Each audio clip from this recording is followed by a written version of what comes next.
Good evening, everyone. I'm Ginger Gadsden. Thank you so much for joining us for another edition of Real Talk. Tonight, we are discussing equality in schools. Students in Central Florida have returned to the classroom, and one thing that is constant for all students this year is different. COVID-19 has presented unprecedented hurdles from safety to the overall learning experience. But Black and minority students are faced with even more challenges. Schools across Central Florida are back open, while some struggle to keep up with new health risks in the classroom. We don't want to make the pandemic worse. If you do this wrong, the school becomes the germ factory. I'm scared to death that someone's going to get sick, and very seriously sick. Others struggle to figure out learning from home. I think they're having a problem getting the video started. We expect it to be better tomorrow and even better the next day, so it'll get better with time. Other issues have not disappeared. Statistics show some Black students are dealing with a different educational experience than their white counterparts. The Florida Department of Education shows in Orange County, Black students graduated at a lower rate than every other group last year.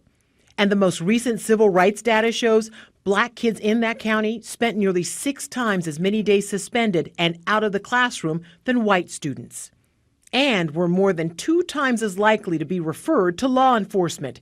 In one extreme circumstance, things ended like this.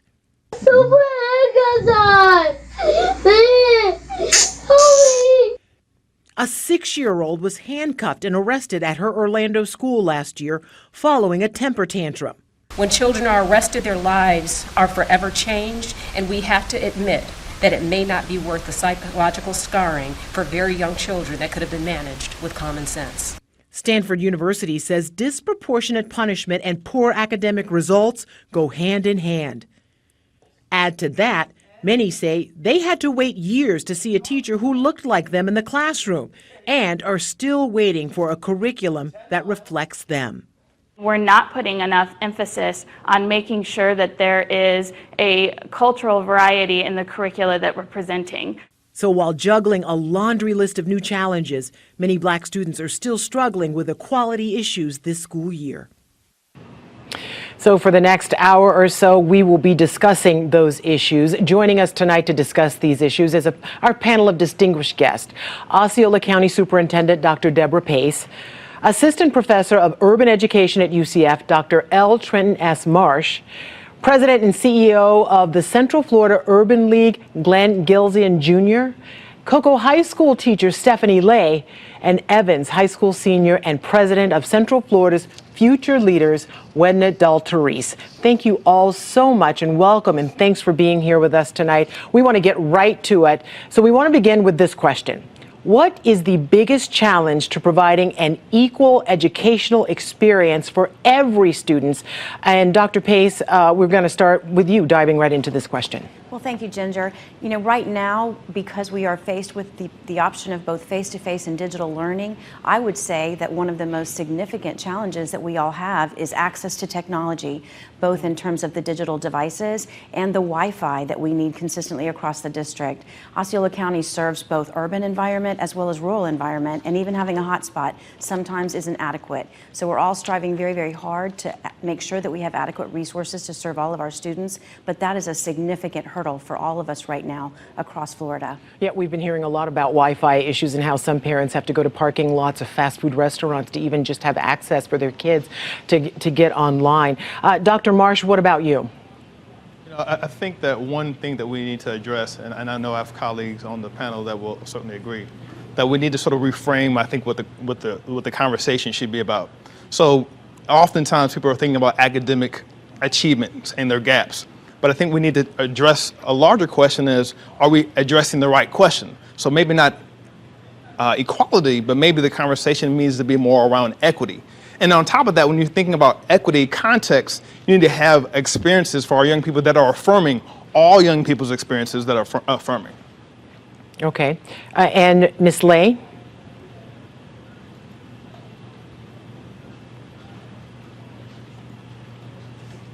Having the resources available for students to be able to continue the quality education.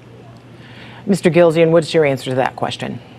So I would say, I would look at it from the village model, which is where it takes a village to raise a child. And in this COVID world where mom is trying to figure out how to keep a roof over her head for the family, how she's going to keep food on the table, I think holistically is how to provide an education. I know moms are superwomen and superheroes, but now you're asking them to step up and be an academic teacher as well, on top of being the first teacher. So I think it's just holistically, COVID has just really put a major hurdle in the conversation as it relates to equity and also equality in education. Yeah, that's a tough question. And Wedda, we want to see if you are able to answer that question as well for us, because you're a student, your experience is obviously different than everyone else on the panel. What do you think the answer to that question is? What is the biggest challenge to providing an equal education for every student such as yourself?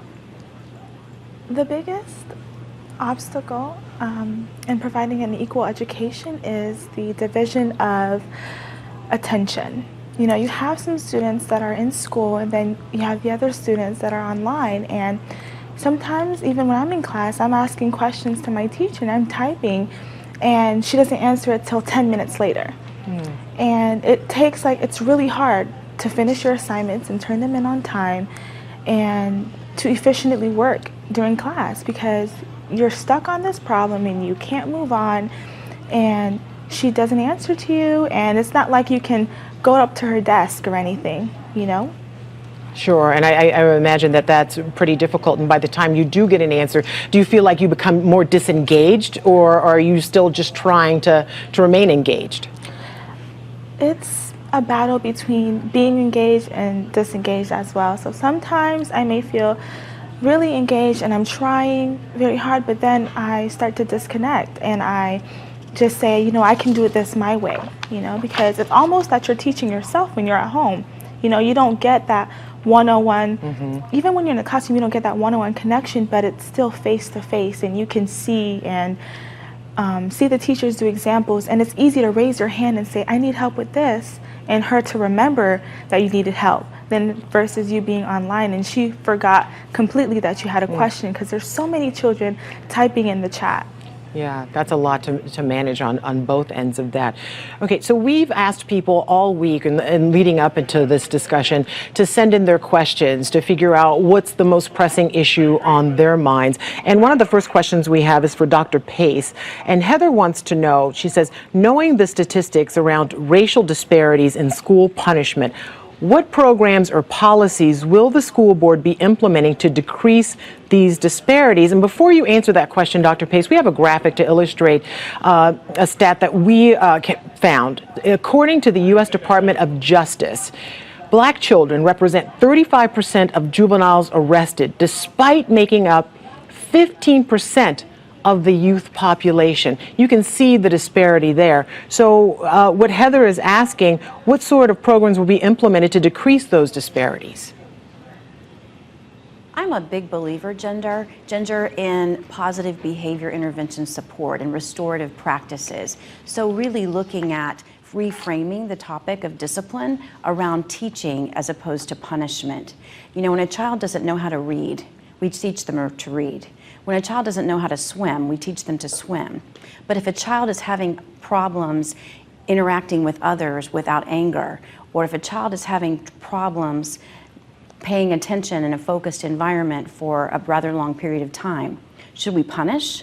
Or should we help teach them better ways to go about those types of interactions? You know, back in 2003, I became a principal for the first time at Point Siena High School, a high minority urban environment. And we decided that positive behavior support was going to be a way for us to reframe our conversations about discipline. And when it comes to restorative practices, we're looking at not just what a child did wrong, but what can we do to make it right with those affirmative statements that Dr. Marsh talked about. So really engaging the adults and the students in conversations about how we can look at discipline differently, how we can agree on common expectations, how we can teach and model those expectations and reinforce them, as opposed to punishing, I have found very, very effective. You know, in looking at our discipline data, our Black students, our Hispanic students, our male students in particular, were suspended more last year than other students. But it's still better than it was, and we're continuing to work toward improving that. As Maya Angelou says, when you know better, you do better. And that is our intention for the coming year. Yeah, and so many districts have to do better. And you know, in the opening package, we had the example of the 6-year-old who was simply throwing a temper tantrum and was arrested. How do we get to that point? How did an adult make that decision to call in someone to arrest a 6-year-old where the cuffs were even too big for her little wrists? So how do we stop something like this from happening? Because if this is this child's first interaction with law enforcement, well, that can be very damning and very scarring moving forward. It absolutely can, but I have to tell you, I am very, very proud of the strong relationships that our school district has, both with our sheriff's office and our local city police departments, the city of St. Cloud and the city of Kissimmee.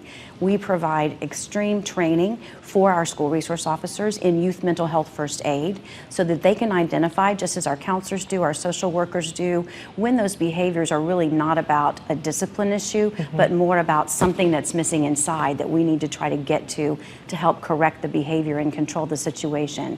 And we've had a lot of success in that, and they're very committed to making sure that we have the right people in our schools so that kids' first interaction with a law enforcement officer is a positive role model, not just about safety and security, although certainly that's also important. Sure. Ms. Lay, can you weigh in on that? You're a teacher in the classroom, and I would imagine you have seen a number of students who have probably been restless, or sometimes they're mouthy, or just being a kid in school. How would you have handled that situation, or what would you suggest in handling a situation where a child is throwing a temper tantrum? I think it's important when you're in the classroom as an educator that you have high standards and high expectations of your students, both academically and behaviorally. And I work very hard with my students to create a relaxed environment and work on what my expectations are and redirection. And instead of the negative behavior and focusing on the negative behavior, I focus on how to redirect what is a proper way. How else can we handle this? So the students have to then take responsibility for their actions. Okay, we have a question that came in for Dr. Marsh. And while most of our responses to Real Talk, when we ask people to send in their comments and questions, they've been pretty positive. We did receive some negative remarks from people who may not understand why these topics, or a topic like this one, is so important. So Millie writes that there was no mention of inequality before the Obama administration, and now this kind of propaganda, and that's her word, not ours, seems to be all the rage. So, Dr. Marsh, how would you answer Millie in this question? Because I feel like the premise is not right. I think there was a you people thrown in there as well, which we didn't include. But how would you answer Millie's question? Sure. I would tell Millie about a study around 1970. A sociologist by the name of Rosalie Cohen did a study. And essentially that study, nearly 50 years ago, it was a research study where she went into classrooms across this country, and essentially based off of her research, there was an idea of how success was defined in the context of this country. So it was operationalized, what she identified as a cognitive approach to learning. What we have realized is that the cognitive approach to learning does really well for our students who are white or coming from European models. However, it's suboptimal for our minoritized populations, so Black, Latinx, indigenous populations. Now, what does this mean? This means that we know there are some socially, culturally preferred ways of learning in classroom contexts, but the cognitive approach to learning continues to manifest itself. So this wasn't a conversation that was taking place during Obama's administration. This was a conversation that had been happening since really the foundation of this nation. But again, if we're thinking about the context of the schools, we realize that Black and brown and other minoritized populations learn differently. There needs to be a cultural element to that, right? They prefer communal learning. They prefer relational learning. Again, not that they can't do well in other types of learning environments, but we know that socially, culturally preferred, not biologically determined, they succeed when they are affirmed, when they have a voice, when they feel as if they can connect to their teacher, to their administrator, when they can collaborate. These are things that are connected to this type of learning style that we know is important for minoritized students in this country. Sure, and you have to teach to the particular students. Is that what you're saying? Undoubtedly, and this goes to what Dr. Pace was articulating, this idea of affirmation statements. But at the end of the day, we want to have classrooms that are affirming of everyone's experience. So whether that means you speak another language at home, we're not going to articulate that you have to assimilate to only speak English in the context of the classroom, but we're going to value that, right? We're going to value everything that you bring into this context of this classroom setting. And I think that's what it's oftentimes missing. This idea that when you come into this classroom, there's certain ways and ways that we're going to learn and speak and behave, but that is not fully affirming people's experiences.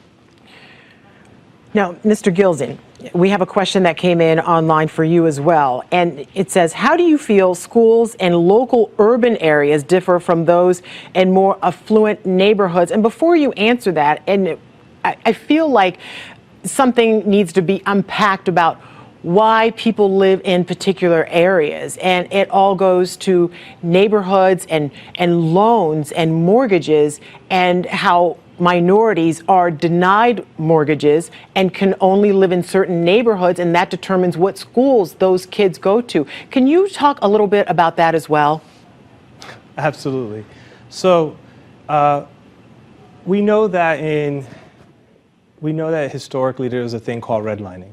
And redlining basically was a policy created to limit African Americans from moving into the suburbs, specifically white communities. And when we think about how certain zip codes, even in Orange County and here in the Central Florida area, you see how like the communities that have a low to moderate income community, that the schools are not the highest rated. Prime example, you look at certain areas like Paramore, Pine Hills compared to Windermere and Winter Park, Lake Nona, and you compare the elementary schools in those areas, and you'll see a vast difference between the grades that those schools have going forward. But here's the thing. I truly believe that in today's world and moving forward, we have to find solutions to improving the educational opportunities for those children. And what am I saying? This is an opportunity for us to figure out how we customize education for the individual child. Similar to what the professor was saying earlier, it's about, and I'm going to put it in simple terms. He used a lot of really cool big terms. But the messenger is equally important as the message. So as we can identify community leaders, if we can identify more educators that understand the needs and the plight of the community, then we'll be able to further the educational enrichment moving forward. And I think that's part of the solution going forward is making sure that there's equity in education. And going back to what the professor said earlier of how it's not about equality. It really is. Let's find ways of, if we know that there's a particular school that's underrated in math, let's figure out how we get more resources. Let's figure out how we get more mentors. Let's figure out how we get more tools to that specific community, so then that way they can now get a hand up versus a handout. But it also depends on what that school has to offer as well. In some schools, in certain neighborhoods, you have more money, so they are able to offer more resources. So what's the answer there? So it's real simple, and I'm going to use Orange County for example. Most people think Orange County School Board's budget is in the hundreds of millions, but in actuality, Orange County School Board budget is well over $3 billion with a B. So now it becomes a situation of our political leaders, our school board members, making sure that the right policies are in place and making sure that the distribution of resources are going where it needs to go. That's where the battle of the trenches per se needs to happen. So communities like the Pine Hills need to go to their respective school board member and say, we demand, if you're asking for our vote, we demand that you advocate for more resources, more equity in education as it relates to our schools, because we know the district has it. It's not a resource issue. It's not a money issue. It's an allocation issue. So, Wedna, you're a senior at Evans High School, and I would imagine that your experience has been different than other students there. Can you give us an example of what you've experienced, this being your senior year compared to other years before? What has your experience been? Because you're in a pretty rigorous program as well. My experience during my senior year has been completely different, of course, from my junior year, my sophomore, and my freshman year. Ginger, do you mind repeating the question? No, that's okay. Yeah, that's fine. But as a black student and you're in this program, how has your experience been different than, say, maybe your white counterparts?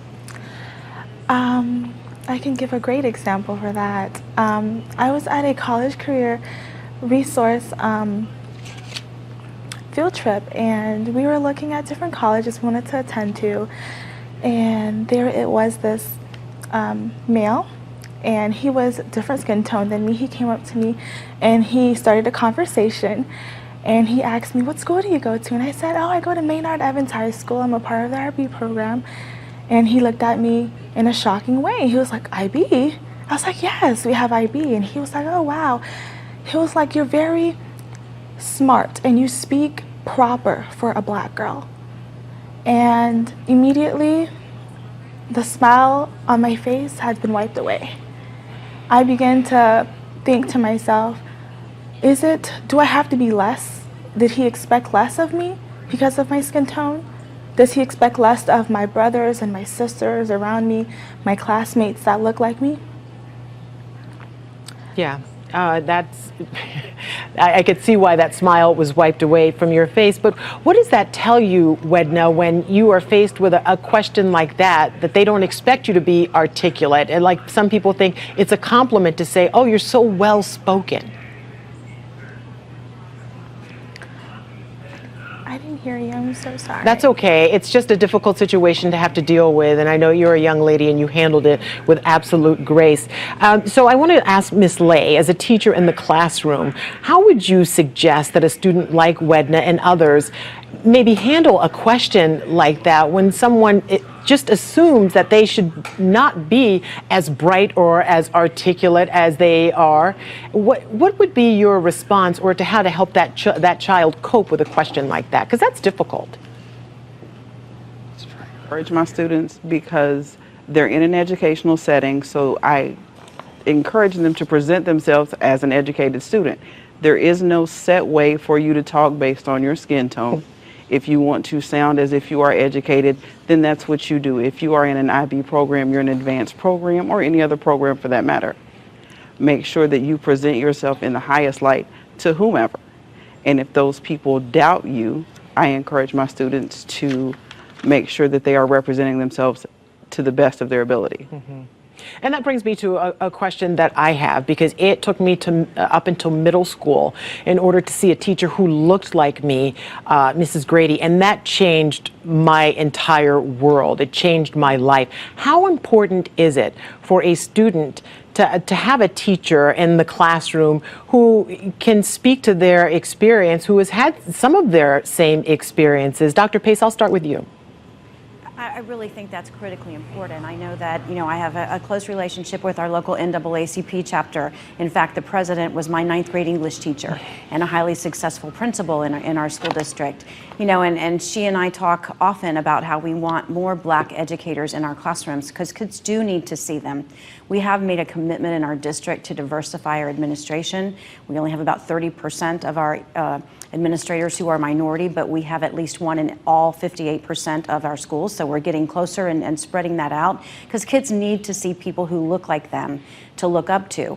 It's that coach, that teacher, that guidance counselor, that school principal who often is the person who reaches for a kid and helps to pull them up and help them see a different future for themselves.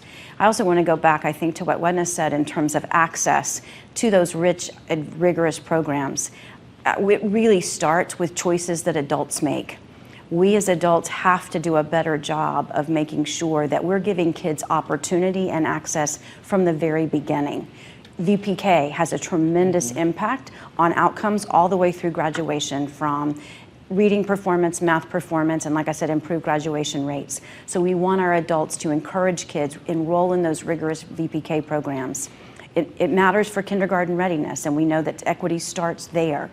But it goes beyond that. We now do screening for all gifted children, all children, in 2nd grade. So we're not just looking at kids that teachers or parents would refer, but we screen all children for for the gifted program, which has greatly diversified our gifted programs across the district. And then it goes back to intentional scheduling, making sure whether it's, 5th grade or 8th grade or AP or IB or dual enrollment or industry certification, that we're not looking at necessarily just a test score, but we're also looking at students' interests, students' potentials, and encouraging them to take those rigorous courses and opening access to all. And then as Glenn mentioned, it's about providing equity. Some kids may need more support, they may need more tools, they may need more time than others to be successful. Equal isn't always good enough, but we can make sure that all students have the support they need if we're very intentional about it. Yeah, and Dr. Marsh, talk about the importance of not only seeing someone who looks like you, but very often there are black male students who don't see another male teacher in the classroom for a very long time, if ever. Well, this actually mirrors and kind of connects to what Dr. Pace just articulated. When people are, or specifically teachers are recommending students, right? Oftentimes those recommendations are based on subjective characteristics. So whether or not Johnny asked for assistance for their homework, whether or not Sarah is seeking out conversations with other people. So at the end of the day, it's subjectively teachers are ushering students into these IB advanced placements programs. But I think to your point, this idea that if you don't see someone that looks like you, you don't believe that you can perhaps achieve at those particular levels. I think beyond sort of mentorship, but part of the life experience, right? When I'm walking to school and I feel like I'm being followed by a police officer, who do I turn to? I don't have another black male teacher or another black male person to have conversation with, to let them know how it makes me feel. Because I think at the end of the day, part of the problem becomes thinking about the context of black males and black people in this country, particularly males. There's a social construction, right? We black men have been sort of demonized, if you will, as it relates to our position and our positionality in the context of this country.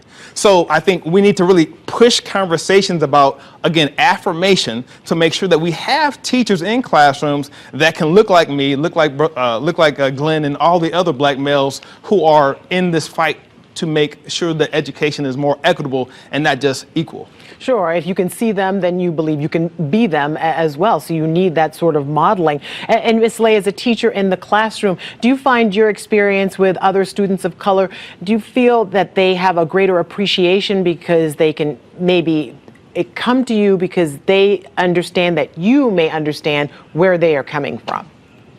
I do think that the students that I have will come to me and do see me as a role model. My biggest purpose in my room is to build relationships, and I build relationships with all my students, but there seems to be with the minority students, when we establish a relationship, even after they've passed my class and they moved on to another grade level, they will come back just to talk, just to come in and let me know how they're going, how things are going with them, to fill me in. And if they're having a challenging issue, they will come to me and ask for guidance, and I continue those relationships. I have students this year that are graduating. My first class of 5th graders are graduating this year, and I have already received senior pictures and students have sent graduation invitations, and Ms. Lay, we're checking in and emailing me. So I think it is important for them to see. Yeah, that's it. So what has your experience been in the classroom? Have you had very many teachers of color, and how has that experience been for you? In the classroom, in my junior year and my senior year, I haven't had many colored teachers in the classroom, but I do connect with some of my teachers, but through their background. Some of them may be from a different country, their parents may be from a different country, and I can share with them like the dream of becoming something someday. And sometimes within the classroom, when I don't have like a colored teacher, or a teacher that I can relate to, I almost feel as if I have to be pitch perfect. I have to get every question right. I can't answer and I can't ask any questions, or they may think less of me, or I can't, let's say if they ask a question, I can't raise my hand if I'm unsure of the answer, because I'm scared if I answer and it's wrong, they'll automatically unwrite me for, oh, she got this question right, oh, she's not fit to do this, or she's not fit to do that. Boy, that seems like a lot of pressure on top of your rigorous curriculum, which you're acing right now. I want to ask you about something that I heard happened to you, because you are, if I'm not mistaken, are you bilingual? Yes, I am. Okay, explain what happened when they thought at your school they learned that you spoke another language. So, my parents, of course, you know, they always put that I speak Creole, because I do. And when I entered middle school, I thought, okay, I'm finally done with ESOL. You know, I passed my ESOL test, 3rd grade, and I get into 6th grade, and I'm asking to take these rigorous courses, the NYP program, and they keep denying me and putting me in ESOL classes. And I spent 2 years in ESOL classes, and I wasted those 2 years instead of challenging myself and being in the right position that I needed to be in. They refused me and they denied me just because I spoke a different language. They thought that I was incapable of, you know, speaking that language and speaking English fluently, you know, which I think is bizarre, because I feel like when a student does speak a different language, it expands their knowledge, and, you know, they're able to see things in many perspectives. Yeah, you would think that speaking a second language would actually be a bonus, not a deterrent from progressing. Dr. Marsh, what is that about? What can you explain why that would have happened? You know, that's unfortunate, but we still see it today.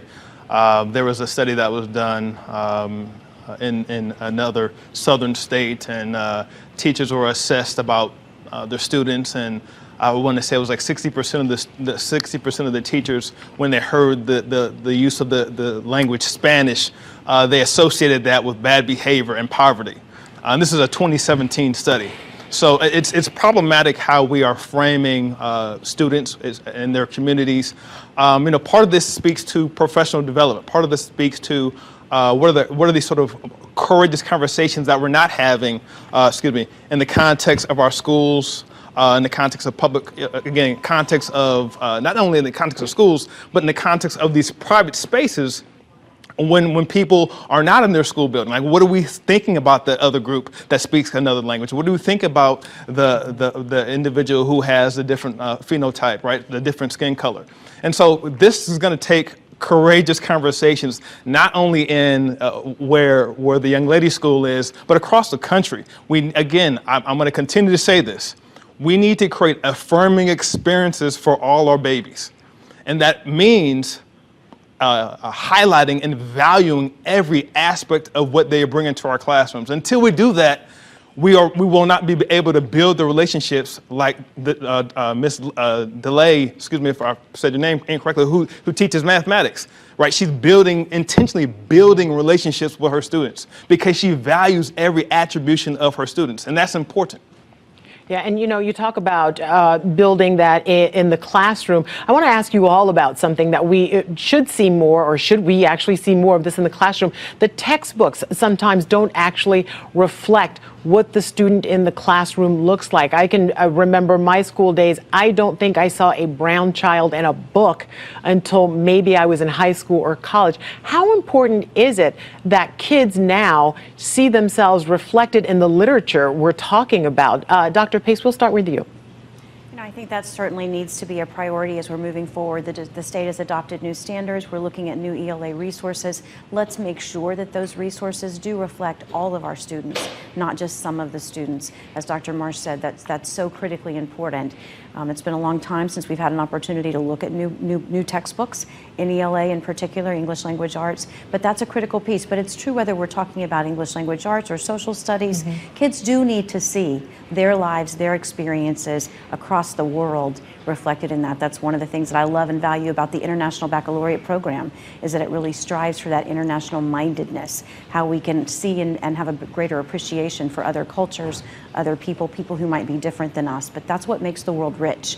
We just have to make sure that we're keeping an open mind and providing equal access to all of those types of learning experiences. But how do we get those rich experiences in the classroom from the very beginning? And I'm talking about VPK, when the first book they open might might be a child who looks like them. How is something like that so important and valuable and life-changing? I think it goes back to one of the other things Dr. Marsh said, some really internal look at all of ourselves and who we are as people and who we are as educators and who are the students that we're serving. And then we've got to make a more intentional effort to locate those resources, to ask. I also love the opportunity that we have tonight to listen to Wedna. Hearing student voice is such an important part of this because they are honest, they are candid, and their experiences are real, and we can all learn from them to be better educators and better community leaders. Yeah, and she has been a great voice to listen to because it's been a long time. I can speak for myself since I was in high school. So it's really it's good to hear about her experience and to just know and have an idea of what's happening instead of just reporting on it. Dr. Marsh, what would you say about the importance of having textbooks in classroom that reflect all the students, not just, a rainbow of students in these books? Certainly. I mean, so for example, obviously at the collegiate level, we have a little bit more autonomy, right, to select our books. I'm making sure, and before I even get to a textbooks, let me just tell you something I do every semester, whether it's at UCF or any institution I've ever had the honor to be a part of. First day, I ask for your first, I want people to articulate their first and last names. I want them to articulate it because I want to make sure that I'm going to pronounce their name accurately. I'm asking for the preferred gender, the preferred pronouns, because again, I'm trying to honor their experiences. At the end of the day, if I don't honor their experience, whether that's their phenotype, their gender, their religion, their ethnicity, their community, this is going to be a problematic situation for me because at the end of the day, I want to ensure that they have an experience because I don't know that everyone that they're having classes with are going to value those opportunities to engage with them. So to your point about textbooks, at this age, at Wedna's age and younger, it's vitally important to see people that represent us. It's vitally important. How do we aspire if we don't see it? I mean, this really does go back to these cliches, but if we do not see it, can we actually think we can be it? So if it's not in the context of a classroom, hopefully I'm getting something in perhaps a religious setting or an after-school program or some other sort of counter space that will speak to my experience, but it really does start at this pre-K level. And Mr. Gilson, can you speak to that as well? So there's an old saying that perception equals reality. If one can perceive it, one can believe it. And I think that's what our esteemed panelists are saying. And I think the opportunity there is having the community come together and ask their school board, ask the Department of Education, because they're the ones who determine the curriculum and determine what curriculum is approved for the state of Florida, and make sure that there's curriculum available that it has the representation for every community here in the state of Florida. We're a melting pot, right? And everyone has a different, unique experience. That's what makes our community very great and vibrant. And our schools and our education should reflect that as well. Yeah, and it's still, we get excited when we do see books that reflect us, and even as an adult, I still get excited when I see myself represented on the page. So I can only, imagine what it means to younger kids to experience that for the first time. Ms. Lay, you're in the classroom every day with students. Can you speak to that? When I taught elementary, because that's my original background, I made a deliberate attempt to stock my classroom library with a variety of books from different ethnicities to represent as many of my students and the population, the diversity in my classroom as I could. And those books I've carried with me. And so students are able to come into my room and get into the classroom and find books that are about them. And it's increased some of their interest in reading and to do research in whatever subject area there is because they're seeing themselves represented in those texts. Yeah. So we have more questions from our viewers, and I want to get as many of those in as possible. Mr. Gilson, here's one for you. Tracy, and we kind of touched upon this a little bit earlier, but if you can unpack it a little bit more, that would be great. Tracy brought up concerns about how some schools might have less funds based on the tax base of the area they're in. She suggested using federal dollars to make sure that schools located in poorer areas get the same kind of funding as schools located in more affluent areas. What are your thoughts on this, she wants to know? So that currently exists now through Title I funding. If you have a certain threshold of number of students who receive free and reduced lunch, that particular school and school district gets additional dollars from the federal government. So that currently exists now, and it's just, again, going about how does the school district, school board members allocate those dollars to make sure it's equitable for all kids. One of the things that you said, we talked about in the previous segment that I failed to mention about the books and having the books reflect the students. What I would also challenge, and you're going to see this challenge come from the Urban League as well, is that we also have to do our best part of getting mentors in the classroom, right? Again, it's a village. It's not just the school having to do the work on their own. We have to step up and help out as well. So the Urban League has a young professionals network that's made up of individuals between the ages of 18 through 40 who are either in the entry level, middle level of their career. And my goal now is to get them to come back into some of our Title I schools, come back into some of our low-income communities, because there are the role models. So yes, it's one thing to see a person of color in a book. It's another to have a person of color reading the book to you as well. And that's what you're going to see the Urban League do and step up to make sure that our communities get equity in education. And Ms. Lay, we have a question for you. What advice would you have for fellow teachers on how to interact with parents of their Black or Hispanic students? It says some research has shown that these parents are only contacted when there's a problem in the classroom. I think we need to start contacting parents from the get-go just to make a connection, because the more parents and students feel connected to school, the more they're going to engage and the more they're going to participate. And I think that it's going to turn some of the negatives that we're experiencing around because of the sense of community. Because when parents and teachers work together for the benefit of the student, we're getting that community. And we're getting that it's taking a village, so our village is coming together for the benefit of our students. It's helpful when you know that child, you know the parents, you know the community, and you can sort of glean, okay, this kid is a cut-up. This is just how they perform. They don't mean anything by it. And one of the examples we have clearly here, and we have video, it happened recently. A 12-year-old in Colorado was recently suspended for playing with a toy gun during an online class. Now, if you can see that on your screen, look at the orange nozzle. That tells you that it's a fake gun, and all the lettering on there, it says that everything about it is fake. But according to the report filed by the school resource officer, the teacher says after seeing what looked like a toy gun, she first emailed the boy's parents and also told the school principal, who that principal then, instead of calling the parent, called the sheriff's office. A deputy showed up to the kid's home, and that child, that 12-year-old, was then suspended for 5 days. Now, the school said it would not comment for privacy reasons. Can any one of you tackle what might be wrong with that scenario? We know that Tamir Rice, right, got killed with a toy gun in Cleveland, Ohio, which was ridiculous.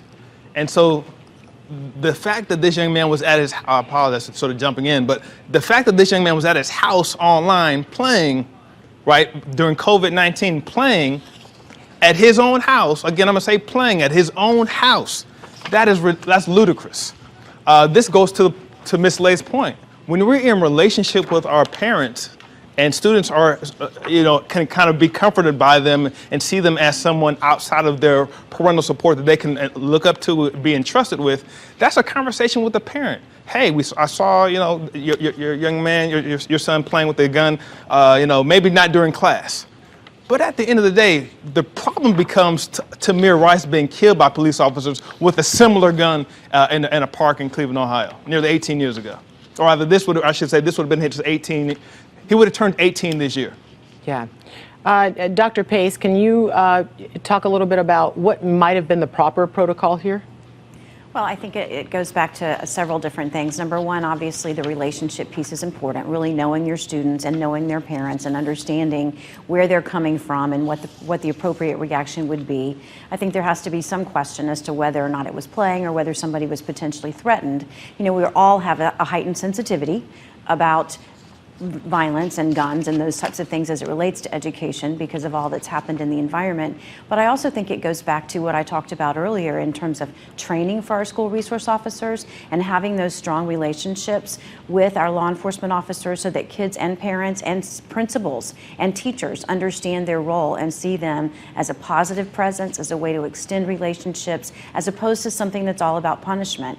You know, certainly there are times that we have to investigate, but there are appropriate ways to do that, and then there are, you know, harsh ways to do that. And I think we have to look at each of those situations. But part of it too goes back to looking at our internal bias, putting that out there on the table, having those hard conversations about why we might prejudge a situation, as opposed to taking the time to really look at it from all angles and make a better decision. Ms. Lay, as someone who is in the classroom and you deal with students every day, what might you have done in a situation like this, and what might you suggest in case this happens again to others who might be encountering something like this? Reaching out to the parent, alerting the admin, as to what it was, but I would also let them know that it appears to be a toy gun, and possibly have admin contact the parents as well. And again, it goes back to that relationship. So if something like that should happen to a student here, and say that student is suspended, is there an appeal process for that child? Because missing 5 days of even online learning is a big deal. I am not sure about what happens in this county. I know from a previous experience, I had something similar happen, and there was an appeals process where my son was suspended for 10 days for a text message. So it was something that I didn't agree with, and he was suspended, and I had to go through an appeals process. So I'm pretty sure that in this area there's something like that. Dr. Pace, I see you nodding. There would be an appeals process in a situation like that, whether it's a 5-day suspension or a 10-day suspension or something more. Obviously parents can contact the school principal. If the decision came from the principal, they can contact that principal's supervisor. And if it goes beyond that, they can contact the superintendent's office. And then eventually it could make its way to the school board. But along the way, there are several different opportunities for the parent to call and say, can we relook at this? And ask for some assistance, and we'd certainly all be willing to provide it. What was it, though, about this situation, and anyone can answer this question, what was it about this situation that they thought the best course of action for this 12-year-old is to call and send a deputy to his home? Because if you really care about this child, you don't email the parent, you call immediately. So, Dr. Marsh, can you talk to that a little bit? I mean, this goes to sort of, we see the same sort of subjective calls in schools, right? Why certain people, why young people get selected for IB program, why some people get selected for the gifted and talented programs. These are subjective decisions, right? And so, to your point, I don't know what the rationale. We know disproportionately. We know that black boys, for example, are being suspended and expelled at disproportionate rates for doing the same thing that a white male would do. So that I would charge and ask the question of the teacher who made this call: would you have done this if it wasn't a black boy?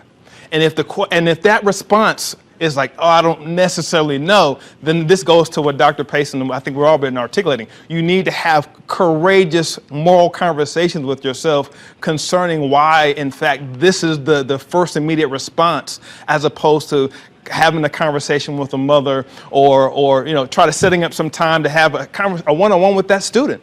Hey, I saw that happen on the online class. I don't think that's appropriate. Let's have a conversation about what happened today. So I think we need to even engage students more when we think about discipline or punitive measures, because at the end of the day, he should not be missing 5 days for a toy gun. Just very similar that we know Tamir Rice should not have been killed because of a toy gun. But to your point, relationships matter. Yeah, and Mr. Gilzine, what would you say to that? What would be the best way to handle a situation such as that when you it's not real, but that's what the situation ends up being? Yeah, and the panelists have said it, so I don't want to echo that. But what I would say is, I think the way of punishing students is archaic, and we have to change it. You can only be a third grader as an 8-year-old once in your lifetime. That's a true statement, right? So if we're doing punishment that is 5 days removed 10 days removed. The real question is, when they come back, who is actually doing the education during that time period, right? If mom is working 2 jobs and then that child is home on their own, who's actually helping that child academically? And then how would they come back and be ready to go on track with the rest of the students? It's virtually impossible. Yeah. So when we look at things like generational wealth, here in Central Florida, white communities have a net worth of $217,000. Hispanic have a net worth of $55,000. And then you look at African American net worth, which is $17,000, right? There's a direct correlation between that and education. And then when we look at the school to prison pipeline, and we see with the statistics that you shared at the very beginning of this conversation, that we only make up less than 20% of the population, but we make up almost 30 to 40% of the discipline rates, that's a direct correlation to why there's no wealth in our community. That's why there's a direct correlation to the number of lack of opportunities. So we have to fix this discipline problem, because if we don't, then these numbers will continue to be where they are, if not continue to raise. And again, all that is just feeding the school to prison pipeline. Which is something we have seen far too much of lately, especially. Now, Wedna, I have a question for you, and no pressure, but you are our future. You're going to lead us all and guide us all into the future. You're getting ready to finish up high school and enter into the world of higher learning. What changes would you like to see in place for K through 12 students that come after you in the years to come? What would you like to see? I would like to see many things, starting out with the change in punishment. I had a friend, she got dress code for a small rip in her pants, and I remember them taking her out of class for 2 days, and if you know IB, it moves fast paced. So when she came back and she was all, lost and confused, and between other students trying to finish their work and teachers, finishing grading papers, it's like no one made time. It's like they kind of said, you made your bed and lay in it. When teachers give harsh punishments like that, like the little boy, he had 5 days suspension. It's hard to bounce back from that. Even a day of absence is hard to bounce back, because the classroom is always learning, and something that you might have said, on Tuesday, and he's back Wednesday, you don't remember what you said. You don't remember that good connection that you made that could have clarified the whole lesson for him. And also, I'd like to see an increase in funding our youth. Our youth gets funded, and we invest into our youth as much as we do, but you can never invest too much into the future. I mean, the future, is it's tomorrow. That's our future. Yeah. And we really need, as a community, we really need to come together and invest. Yeah, and speaking of investing, our time is running short, but I'd like for each of you to answer the question of what is the one thing we can all do now as a community, to make sure that our students get what they need to prepare them for the future? What is the one thing that we can each individually in our community, if we're going to be a village, then we're all going to have to help each other. So what can I, as a villager, do right now to make sure that these kids get everything they need? Dr. Pace? We have got to truly value the work of our teachers. They are really giving of their hearts and souls right now to do so many different things in the world of the pandemic, whether it's digital instruction or face-to-face instruction, or many of them are doing both, as Wedna mentioned. And until we recognize and value and appreciate that, I don't know that we're going to get more Black educators in our classrooms, which our kids need to see, and it just depreciates the whole importance of education. We know that starting as early as VPK, quality enrollment in those programs makes a difference all the way to graduation outcomes. And that's true all the way through VPK, through grade 12, and then on into adult ed. So the more that we can do to show value for our teachers, show value for education as an institution, and then rally around our families to get to that point of equity, where we're not just giving everybody the same, We're truly looking at what kids need and what we can do as a community to provide it. That's what I believe we need to do now. Ms. Lay, what do you think we need to do? I think it's important to establish a community effort, so reaching out to mentors, reaching out to other entities where students see people that look like them, and focus on community and building in the importance of education. And Mr. Gilsden? So I'll just say the inverse is identify a school and see how you can step up and help by volunteering, mentoring, and just giving of your time, especially to our children. As it mentioned earlier, is that it is a village to raise our children. So let's all step up and do our part. And Dr. Marsh? So this is the sort of this community approach. I would say honor people's lived experiences. Everything a person is coming to the table with, we as a collective need to honor individual lived experiences. And so that takes an ethical listening ear, one that when you hear about someone's lived experiences, now understand and internalize, well, how did that make me feel, or what did I think about them even before they share that lived experience? So I think at the end of the day, again, honoring everyone's lived experiences. Give us an example of that, because I feel like some people will hear that, and what does that mean? Do I go out and I have coffee with you? Do I, come to your house for dinner? What does that mean? Sure. I think, when we see that there's so many things that are taking place in our country, and sort of writing someone off as emotional or writing someone off as angry, really, so if this is a context of friendship, sometimes people don't speak to each other based upon what people have been posting on Facebook or Instagram. So reaching out, just say, hey, let's sit down, let's text, let's have a conversation. Can we socially distance? I don't know, but let's pick up the telephone and just to say, hey, I saw what you posted. Share a little bit about that. I don't understand that.